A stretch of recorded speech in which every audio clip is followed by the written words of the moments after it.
Namun memang untuk pidana dari kasus ini masih tetap berjalan baik di Kejaksaan Agung ataupun yang sudah dilimpahkan di Pengadilan Negeri.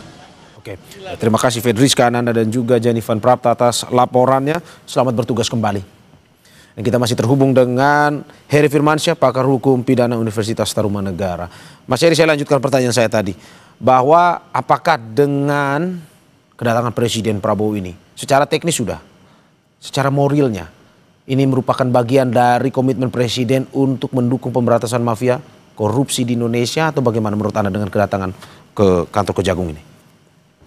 Saya sepakat bahwa ini adalah suntikan semangat baru ya bagi pemberantasan korupsi. Rasa-rasanya ini perlu diformalkan, walaupun ya Pak Prabowo sendiri sebagai kepala negara, Presiden Republik Indonesia punya sebutan kegiatan ya. Tapi ketika beliau datang, hadir untuk kemudian memproses dan mengapresiasi katakanlah apa yang sudah dilakukan oleh teman-teman kejaksaan. Bagi saya ini adalah satu culture baru ya, bukan culture-nya ketika hanya lari-lari anak-anak Jakarta aja gitu ya, tapi ini pemberantasan korupsi, Bang Mario kan.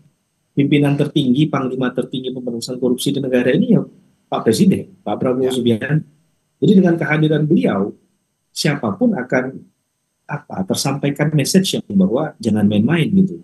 Ini sudah pemerintahan saat ini lebih serius lagi untuk kemudian melakukan tindakan tegas kepada pelaku-pelaku tindak pidana korupsi dan memberikan semangat ya bagi mereka yang berada di lapangan, karena yang berada di lapangan kan juga kalau kita boleh jujur Bang Mario, berhadapan dengan orang-orang yang mungkin tidak kecil juga begitu ya secara kekuatan invisible hands-nya.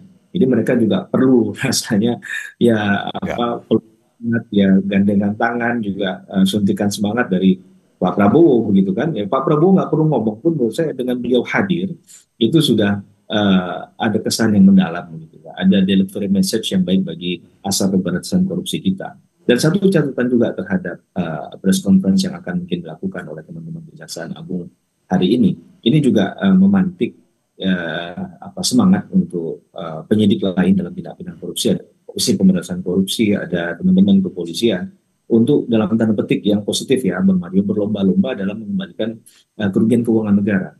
Jadi mindsetnya bukan hanya sekedar menghukum orangnya saja, pelaku kejahatannya, tapi ultimate goals-nya adalah bagaimana mengembalikan kerugian keuangan negara tadi, Bang Mario. Nah ini menurut saya juga satu hal yang seharusnya bisa kita highlight dari upaya untuk kemudian dalam hal acara yang sedang dilakukan pada kegiatan pagi hari ini ya, bahwa ini bagi semua penyidik pemberantasan korupsi, mereka punya kans untuk melakukan tindakan-tindakan yang bisa memaksimalkan pengembalian kerugian keuangan negara tadi. Itu Bang. Oke, dan catatannya memang selama ini salah satu yang terbesar juga 13 triliun untuk Kejaksaan Agung ya. Kita lihat bahwa Presiden datang langsung untuk ya menerima penyerahan tersebut. Dan menurut Anda apakah ini angin segar juga bagi tidak hanya Kejaksaan Agung tapi juga lembaga anti rasuah lainnya untuk bisa bekerja lebih cepat dan lebih jujur dalam menangani korupsi ini untuk nantinya ya pemerintahan Presiden terutama ini 1 tahun lebih optimal lagi ke depan dalam pelaksanaan hukumnya? Betul. Bahkan ini tadi kita katakan bukan sinyalemen yang kuat hanya bagi Kejaksaan Agung, tapi juga penyidik lain dalam pemberantasan korupsi, ada kepolisian, ada KPK, ya. Bagaimana kemudian saling bersinergi, fungsi koordinasinya dilakukan dengan maksimal di lapangan. Ya, ego sektoral, tidak ada yang merasa ingin mengalahkan apa. Kalaupun ingin saling kalah-kalahan, saling menang-menangan, bukan kalah-kalahan gitu ya. Dalam pemberantasan korupsi ini, dalam hal yang positif trennya tadi, Bang Mario, untuk siapa yang paling banyak mengembalikan kerugian keuangan negara. Saya rasa itu haram untuk dilakukan ya. Tapi dalam perspektif yang lain, jangan sampai ada yang merasa lebih tinggi ataupun merendahkan instansi yang lain. Karena pada dasarnya kita butuh 3 instansi ini dalam mengembalikan secara maksimal kerugian keuangan negara. Saya rasa fungsi koordinasi ini yang juga perlu dilakukan ya. Dan pesan ini juga nanti mungkin akan disampaikan oleh Pak Prabowo. Mungkin kali ini Kejaksaan Agung yang hari ini dihadiri kan, ke depan ya ada teman-teman dari kepolisian juga, dari teman-teman dari KPK.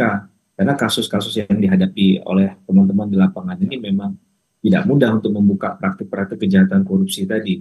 Maka perlu bersih-bersih dari dalam juga nih, Bang Mario. Jangan sampai semua pemberantasan korupsinya didengungkan, tapi dari dalamnya keropos gitu. Nah ini menurut saya juga jadi catatan kaki bagi seluruh elemen yang terlibat dalam korupsi di negara ini. Gitu, Oke. Bang Mario. Jangan melihat ini sebagai sebuah perlombaan, tapi sinergi ya antara lembaga anti rasuah lain untuk bisa ya mengoptimalkan pemberantasan korupsi di Indonesia. Terakhir, Mas Heri, apa yang harus dilakukan ke depan? Presiden sudah datang, ada angin segar. Apa yang harus dilakukan ke depan terkait dengan apalagi melihat bahwa banyak kasus dugaan korupsi ini dimainkan oleh perusahaan-perusahaan besar atau juga komitmen Presiden untuk memberantas mafia-mafia korupsi di Indonesia ini? Bahwa pemberantasan korupsi di negara ini tidak boleh berada pada titik terendah ya, dalam kasta terendah. Dalam konteks ini adalah merasa bahwa tidak ada kejahatan korupsi yang tidak bisa disentuh gitu ya, bahwa banyak praktik korupsi yang sebenarnya bisa didalami yang kemudian memberikan efek jerah tadi, walaupun kejahatan korupsi ini tidak mudah untuk kemudian bisa dibuka ya, begitu Bang Mario. Bagaimana kemudian upaya dalam hal pemberantasan korupsi adanya Pak Prabowo sebagai panglima baru negara ini untuk saya rasa pesan moralnya sudah muncul di hari ini, maka tidak perlu ada rasa kekhawatiran, ada rasa takut untuk kemudian mengembalikan kerugian keuangan negara secara maksimal lewat proses hukum yang berjalan. Gitu saya rasa. Terima kasih Heri Firmansyah, pakar hukum pidana Universitas Tarumanegara atas apa yang disampaikan. Semoga ini menjadi evaluasi ke depan bagaimana penegakan korupsi semakin berani dan juga lebih bisa mengungkap secara terbuka terkait dengan kasus korupsi di Indonesia yang nantinya untuk melindungi kesejahteraan masyarakat banyak. Terima kasih sekali lagi Mas Heri, sehat-sehat selalu. Salam sehat.